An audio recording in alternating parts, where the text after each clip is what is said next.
Malheureusement, notre région n'a pas du tout attendu la crise sanitaire pour avoir donc une quantité importante de personnes qui sont au chômage depuis plus d'un an. Et on peut dire qu'en moyenne, en 2019, c'était 55 000 personnes.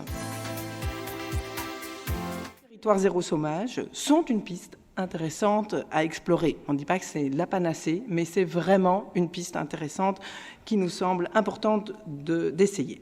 Alors, le principe des territoires zéro chômeur est assez simple. En fait, le financement dévolu aux personnes qui sont au chômage et de longue durée est attribué à la création d'une entreprise à but d'emploi qui peut alors financer des contrats d'embauche pour ces personnes qui sont volontaires, pour toutes les personnes sur le territoire qui sont volontaires. Alors, des emplois salariés sont créés et affectés à des projets utiles. Donc, c'est bien utile pour les habitants et pour le territoire. Ce que je trouve intéressant dans ce nom, c'est que ça marque une ambition.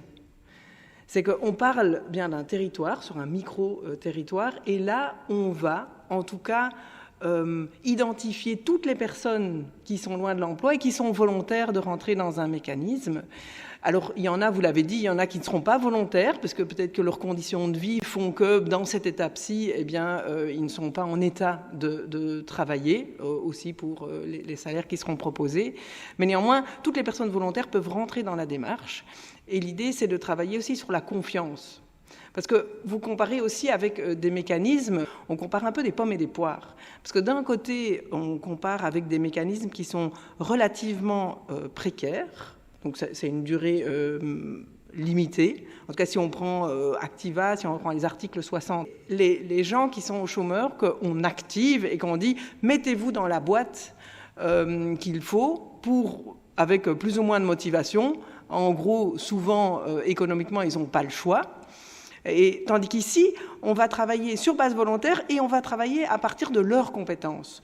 Donc, c'est aussi un outil d'insertion collective, et je dis bien collective parce que c'est une insertion pour les personnes qui sont chômeurs, qui sont non-emploi depuis trop longtemps, et aussi pour le territoire. Donc, avoir cet outil qui va construire des solutions ensemble et restaurer la confiance et préparer les territoires pour les rendre plus résilients aux crises, ça me semble tout à fait pertinent.